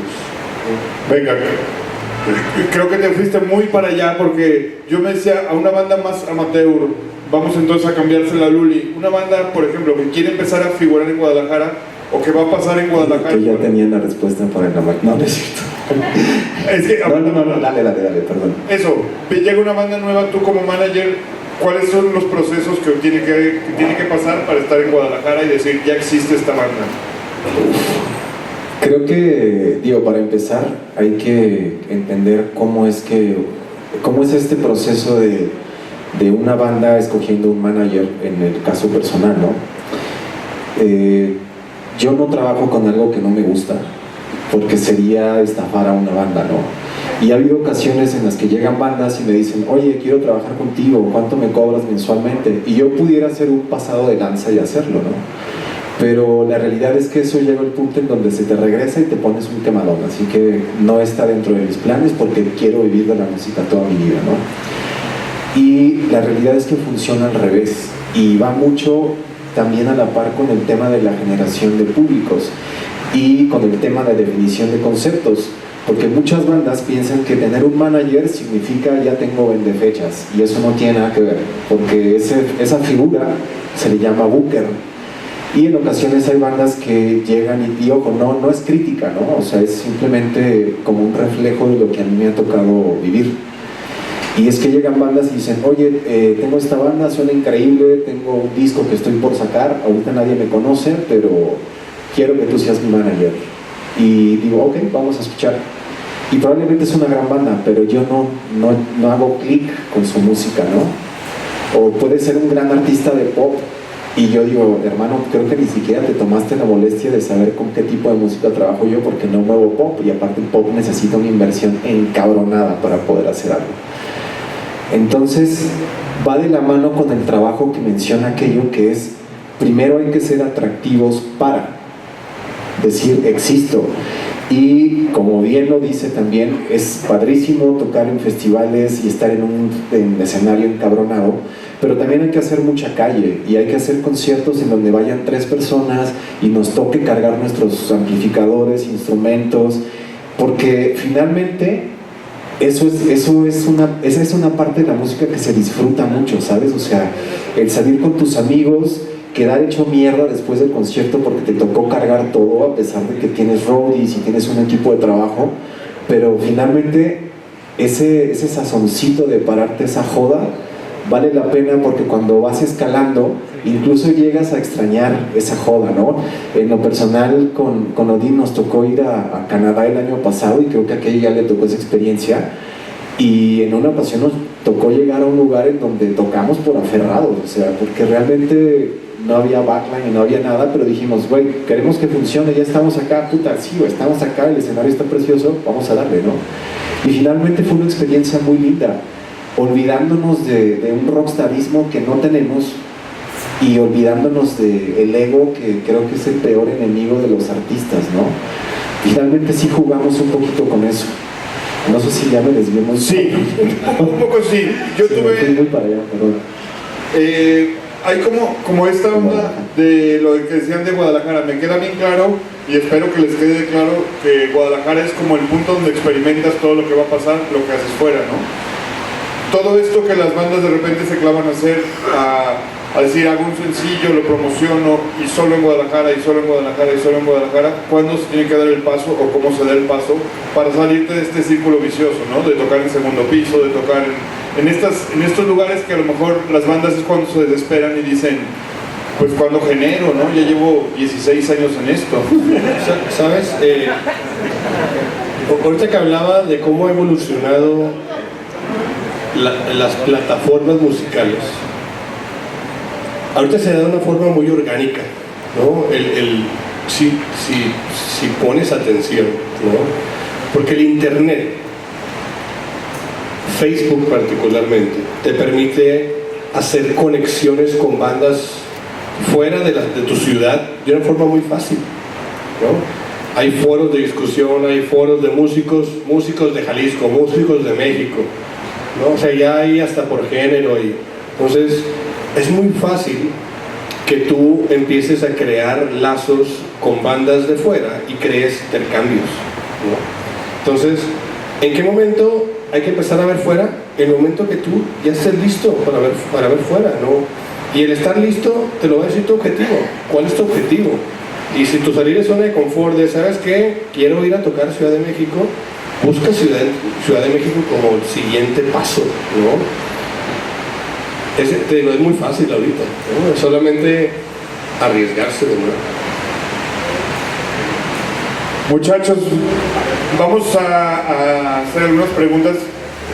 Uli como manager tiene como esta experiencia de estos procesos, ¿no? De vivir en Guadalajara, de estar como creciendo paulatinamente, ¿no? Esos procesos, ¿cómo los definirías tú? Mientras la gente busca que pregunte lo que quieran preguntar, ¿no? No entendí muy bien. Sí, como los procesos de una banda que graba un disco, lo promociona en su ciudad, luego empieza a buscar como... Ustedes lo dicen como bien fácil, lo dicen fácil, ¿no? Vamos a festivales, buscar festivales. ¿Cómo son esos pasos, ¿no? Es que, digo, me iría desde el primer momento en cuando tú estás armando una banda. Voy a regresarme mucho a las preguntas de hace rato, o sea...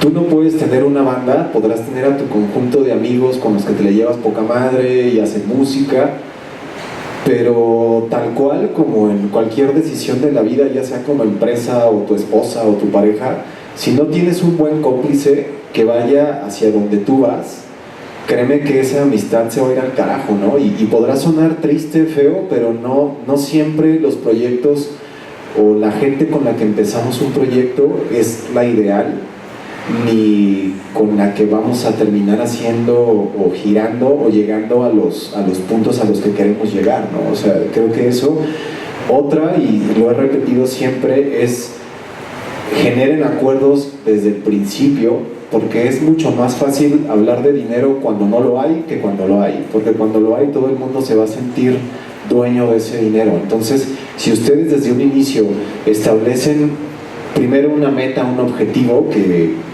como empresa tal cual, y a partir de ese objetivo son muy honestos y dicen, ok, tú haces la letra, entonces hay unas métricas muy fáciles para saber cuánto vale cada cosa, o sea, o igual podemos llegar a esa parte en donde está la buena onda de decir, somos 4, pues vamos 25% cada uno, ¿no?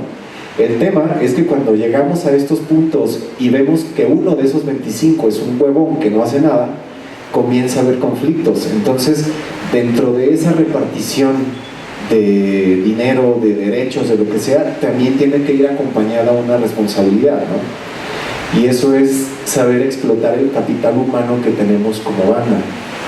Para mí eso es súper básico. A partir de ahí, obviamente, empieza a crear música.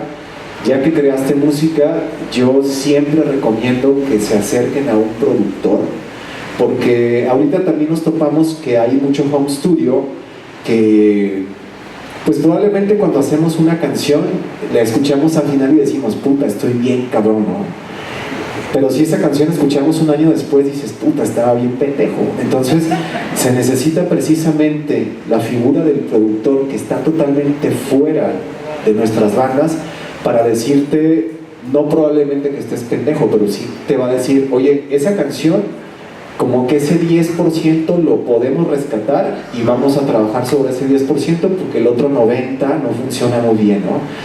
Entonces creo que la figura del productor es súper importante. Es bueno que todos, digamos, en algún punto nos dediquemos a las cosas que más sabemos hacer. Si tienes a un güey que se la pasa todo el día en teléfono, pues dile, pues tú vas a trabajar en las redes, ¿no? O sea, si tenemos al matemático eterno, pues dile, tú encárgate de los números. O sea, el primer capital humano con el que contamos las bandas somos nuestra propia banda y hay que saber potenciarlo, ¿no?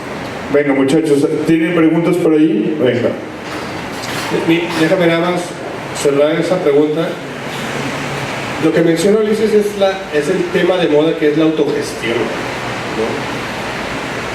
Tú mencionabas cómo llego a tocar en festivales, cómo llego a tocar donde sea, ¿no? Algo importante en las bandas es salirnos de la zona de confort.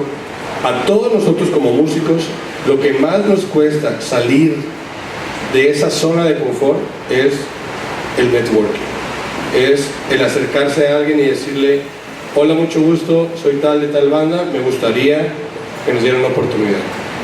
¿sabes qué? Tal es el que organiza tal evento, tal es el que trabaja en Live Talent, tal es el que trabaja, y acercarse, estar ahí, ir a eventos, presentarse, estar presente. Eso es lo que más nos duele a los músicos, porque nos caga eso. A mí me caga, ¿no? Es el trabajo, pero es el trabajo sucio, ¿no? Es el trabajo sucio de estar ahí y presentarse. El trabajo sucio de ya toqué, me quedo a ver a las demás bandas, me quedo a saludar, me quedo para que la próxima vez que haya un evento me vuelvan a invitar. Porque soy el güey que toca, se lleva sus cosas y se va, ¿tú ves que lo van a volver a invitar? O que lo van a invitar después porque uno de ellos trabaja ahora sí en Live Talent y organizó el evento de Guns N' Roses, te va a invitar a abrirlo porque tú fuiste el güey que se acordó que te fuiste después de que tocó. No. Esa parte es muy importante. Aprovechar, me gustaría escuchar las dos respuestas, desde un músico que ya está, como lo dice Álvaro, girando y demás, un manager, los dos con un prestigio ya importante. Los dos veo que le dan mucha prioridad al ensayo. Sin embargo, por encima de conocer o no a los que estamos aquí presentes, muchas bandas no sabemos cómo ensayar. Caso particular, llegamos y nos volteamos a ver todos y ¿a qué le damos? Me gustaría conocer cómo estructuran ustedes un ensayo para que digan, este ensayo fue nutrido, las 2 o 3 horas que le pegaron, fue un buen ensayo. No hay respuesta perfecta, y la primera va a ser, depende en qué estén. ¿Están ensayando para grabar? Voy a suponer que estás ensayando para tocar, ¿no? Y que las canciones ya se las saben. El ensayo para tocar debe ser amarrar los detalles del show, ¿no? Yo quiero pensar que ya se saben la canción y que ya la pueden tocar completa. Entonces, un ensayo para tocar es cuánto tiempo es el set, de cuánto tiempo tengo que armar el set, cuánto tiempo tengo. Si vas a un festival, van a tenerte un relojito al lado, donde te van a decir, aquí terminas de tocar, y si sigues tocando te apago, ¿no? Entonces, tienes que saber cuánto tiempo vas a tocar, de cuánto tiempo es tu set, y armar un show. ¿Qué es armar un show? Armar el setlist. ¿Qué canciones voy a tocar? ¿Qué canciones voy a pegar? ¿Dónde voy a hablar? ¿Qué voy a decir? ¿No? Tengo secuencias, aviento ruidos, ahí va el video. Entonces tienes que preparar exactamente cómo corre el show y correrlo desde el intro hasta que te tomas la foto con el público, casi, ¿no? Ese es el ensayo del show, ¿no? Y en el ensayo, muy importante, no llegas a aprenderte las canciones. Las canciones te las aprendes en tu casa, ¿no? Llegas al ensayo a amarrarte con los demás del grupo. Llegas a armar el show, ¿no? Me ha tocado muchas veces que llega gente que ni siquiera sabe las canciones y que está ahí sacándolas, ¿no? Entonces, se trata, y es un proceso de madurez, Llega un momento, por ejemplo, nosotros que hemos estado todo este año de gira, que de repente, por ejemplo, regresamos de Canadá ahorita en agosto, hartos de vernos, y dijimos,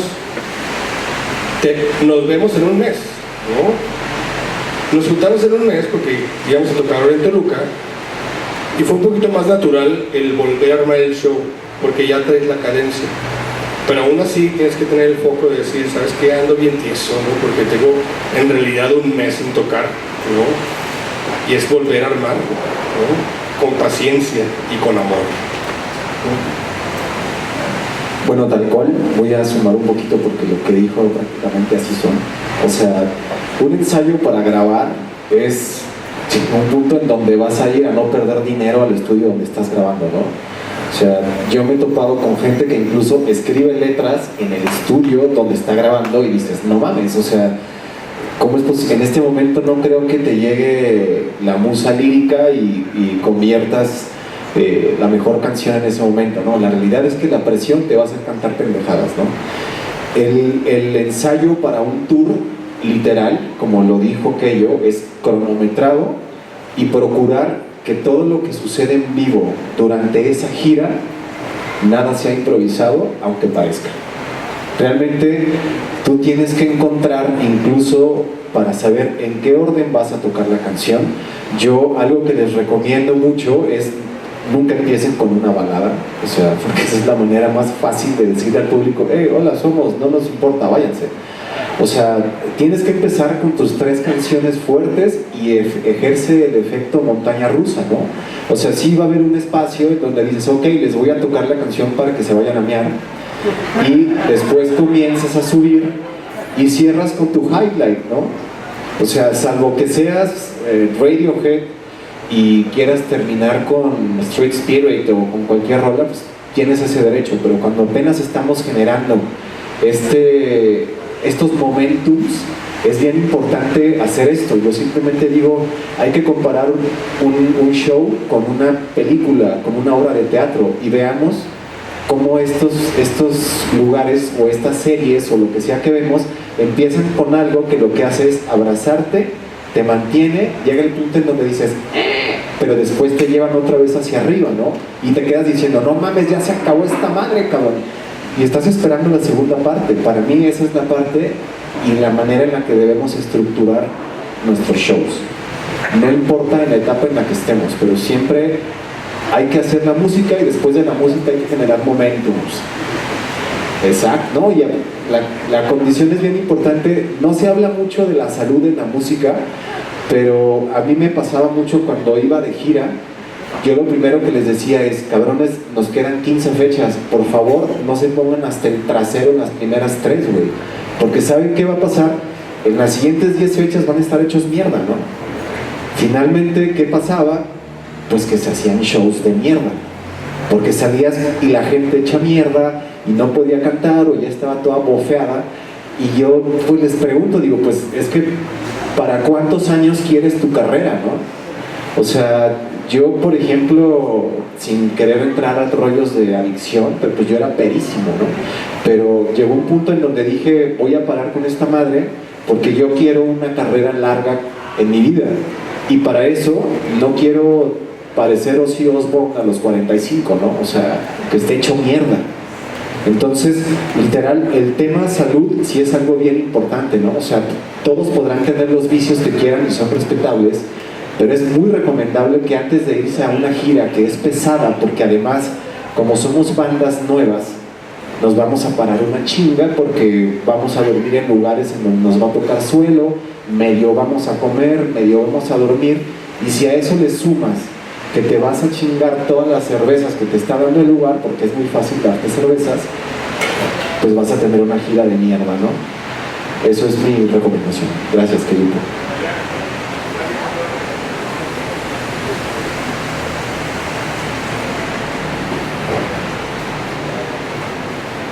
Hola, buenas noches.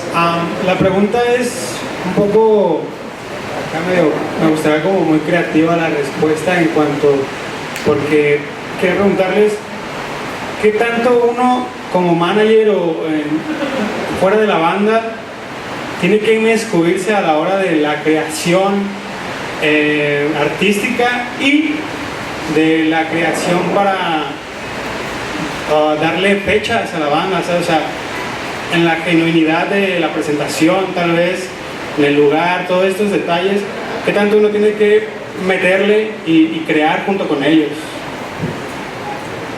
Bueno, digo, para empezar, como te decía, es que uno no puede firmar a una banda que no le guste. O sea, firmar a alguien que tú dices, probablemente puede funcionar después, no, créemelo, no va a funcionar. ¿Qué tanto debes inmiscuirte? Pues la verdad es que uno como manager debe de tener conocimientos financieros, debes ser súper clavado en la investigación de la música y también ser melómano, porque hay que ser muy honestos con la banda. Ojo con lo que dijiste, o sea, de que cuando empiezo a vender fechas, evidentemente sí uno puede colocar a la banda para que te paguen una fecha o generes una fecha, está increíble, pero también las bandas no crean que esa es la labor del manager. La labor del manager es posicionar a la banda, es meterlos en donde tienen que estar y estar en el momento adecuado con las personas adecuadas, ¿no? Y establecer estrategias a corto, mediano y largo plazo para que una banda funcione. Si me preguntas en qué tanto te inmiscuyes con la banda, hay que hacer un consenso, ¿no? Porque también si haces un cónclave donde hay 10 personas decidiendo, se va a ir al carajo todo. Debes nombrar como representantes de, y te vas a sentar, y vas a escuchar una canción una y otra vez, y vas definiendo hacia dónde va esa canción, qué tipo de público puedes atacar, qué tipo de estrategias puedes generar para que esa canción sea lo más eficaz posible. Te tienes que meter en todos los procesos con una banda, y para eso necesitas que la banda confíe en ti y tú también confiar al 100 en la banda, ¿no? Venga, ¿alguna pregunta más, muchachos, por allá?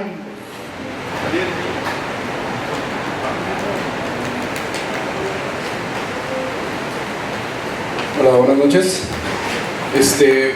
Bueno, me agradó mucho lo que menciona aquello de salir del ecosistema de México. Cuando pues, eres una banda independiente, en cuestión de estrategia, por ejemplo, no sé, queremos ir a Francia, ¿no? O por ejemplo Parasite fue ¿a dónde? ¿A dónde quieres que vayamos? Bueno, sí, fueron varios países, pero las redes sociales las ubicaron a estos países, la segmentación, aparte de los contactos que tuvieron allá, o sea, ¿cómo es la estrategia que manejan al momento en otro país? Mucho va a depender de en qué situación vas, ¿no? Por ejemplo, nosotros cuando fuimos a Europa íbamos abriendo la gira de Here Comes the Kraken. Here Comes the Kraken ya había hecho todo el booking, entonces ahí estaba fácil, ahí lo difícil era conseguir el dinero para ir, ¿no? Porque pues, íbamos de abridores. Ahora que tocamos, por ejemplo, en Canadá, ahí sí hicimos, porque eran fechas de Parasite, y bueno, agarramos un ancla de un festival y después hicimos fechas alrededor del festival. Y eran fechas de Parasite. Entonces, ahí lo que hicimos sí fue segmentar y meter pautas que puedes meter, depende de cómo estés tú, por ejemplo, en cuestión de las plataformas digitales, tú puedes escoger playlists regionales y aparte tú puedes pagar videos a regiones específicas, ¿no? Y de nuevo entra ahí mucho la relación, ¿no? Obviamente ser muy inteligente y sobre todo si es tu primera vez, como fue nuestra en Canadá, agarras bandas que te puedan ayudar a hacer promoción local, que de otra forma pues, es imposible, ¿no? Y a sabiendas que vas también a picar piedra, ¿no? Pero las plataformas ya te permiten forma de que tú puedas promocionar de forma remota. Siendo la primera vez es retador, pero es una inversión de nuevo.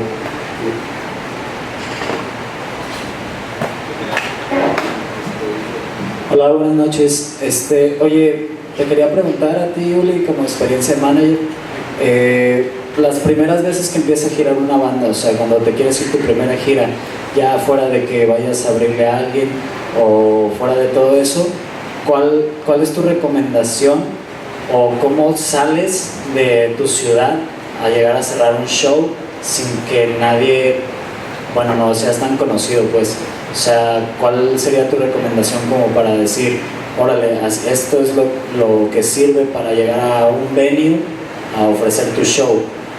Bueno, ahí tiene mucho que ver el trabajo de calle que haces, porque también aventarte una gira a ciegas sin saber qué va a pasar o qué tipo de público tienes, o sea, requiere de un proceso de investigación muy fuerte antes de, o sea, es importantísimo salir de la zona de confort y salir, vaya, de tu ciudad o de tu país, pero eso también requiere de muchísimo trabajo de investigación y de generación de estrategias para que te vaya lo mejor posible en esa gira, porque también no se trata de ir a tirar el dinero y decir, ok, quiero ir a tocar a Islandia y no hice nada más que una fecha en un festival y quizá quisiste girar alrededor de este festival y te fue del carajo, ¿no? O sea, pero hay ciertos procesos que debes seguir antes, y para mí el principal es empieza a bustear contenido hacia esas zonas en las que tú quieres estar. Otra cosa que también me parece importante y que somos muy huevones para eso, me incluyo, es el tema de saber leer la Big Data porque hay muchísimas herramientas, está Spotify for Artists, hay los insights de Facebook, está Google AdWords, hay muchas páginas con información que nos dicen cómo leer la Big Data, y eso realmente nos ayuda a estar del otro lado para saber, ok, bueno, es muy simple. Si tú tienes 40,000 reproducciones, ojo, esto también tiene que ver, aunque nada es directamente proporcional a la venta de un tiquete, pero te da un referente, ¿no? Si tú tienes 40,000 plays en Spotify y dices, ok, la gran mayoría de estos plays están en Guadalajara, pero después tengo Ciudad de México, ¿no? Vuelves a lanzar otro single y Ciudad de México aparece en segundo lugar, en tercer lugar. Entonces algo te está diciendo, tengo que ir a esa ciudad a que mínimo la gente cante estas dos canciones que sé que están escuchando, ¿no? Esa es la manera en la que yo creo que podemos ayudarnos un poquito de la Big Data para ser más certeros y saber hacia dónde ir. Si tú quieres ir aparte México está muy, creo que México es muchos Méxicos y tiene muy marcadas las tendencias. Es algo bien sencillo, igual métanse a las playlists de Spotify y se van a playlist Guadalajara o playlist Jalisco, y ahí les va a decir qué tipo de música consumen aquí, qué tipo de música consumen en Chiapas, qué tipo de música consumen en tal lugar.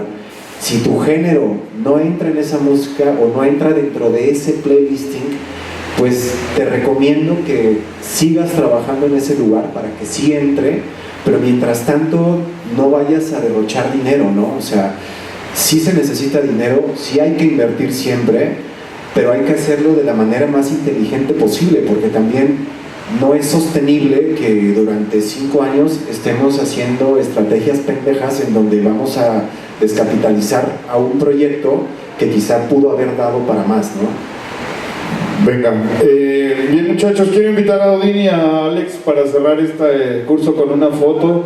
Y bueno, algo que nos queda bien claro con la experiencia de los señores es que hay que tener sueños, planes y objetivos, ¿cierto? Ensayo y dominar el instrumento, ¿cierto? Cierto. Y en base a eso a chingarle. Pásenle muchachos. Esperemos que ¿puedo comentar algo más? Venga. Hagan merca, por favor, es muy importante que hagan merca. Porque al final del día, cuando se vayan de esa ciudad, lo que queda de ustedes es la merca que vendieron, que la gente vea su marca, que vea su logotipo, para que alguien le pregunte, oye, ¿qué es eso? ¿No? Entonces, empezar a hacer también un poquito de marketing de esa forma, ¿no? Y vas a sacar dinero. Si tú no ibas pagado en esa fecha y vendiste merca, te salió dinero. No te sabes esa... ojalá que sí sea realidad, pero es una leyenda urbana muy famosa del Wu-Tang Clan. ¿No la han escuchado? ¿Sí? A mí me pasó conocerla porque estando en Nueva York, de que nos llevaron a un estudio que está bien chingón, super high tech, nos dijeron, que pues este edificio, pues aquí abajo está la oficina del Wu-Tang Clan, y resulta ser que el edificio es de ellos, ¿sí? Entonces empecé a investigar un poco ahí del tema y contaban que una de las políticas que ellos adoptaron desde el principio fue que los conciertos de ellos siempre son gratis. ¿Cómo llegaron a tener un edificio si los conciertos eran gratis? Merca. Ya saben, muchachos. Un aplauso, a ver. Digo, ya antes del aplauso, sí me gustaría felicitar a Álvaro. La verdad es un honor compartir mesa con estos grandes, pero sí me gustaría felicitarlos por estar aquí, porque el hecho de que ustedes estén aquí informándose los pone muy por encima de muchos otros músicos que ahorita están rascándose los huevos en su casa. Disculpen el francés. Un aplauso para la eminencia. Muchas gracias.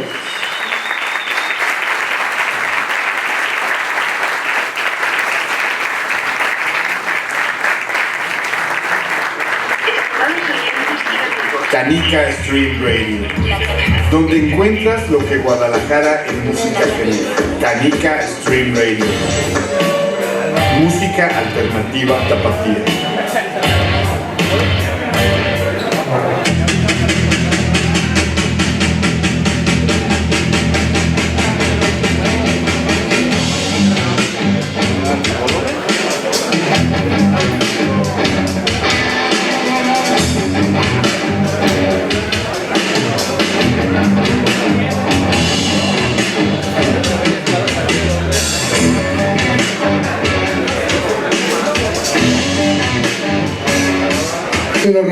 saludito porque van a tomar una fotuca, estaría bien verga.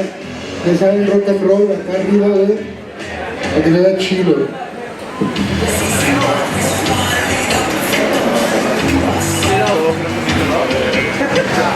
Muchas gracias, cabrón. Chido. Venga. Una chévere, güey, una chévere.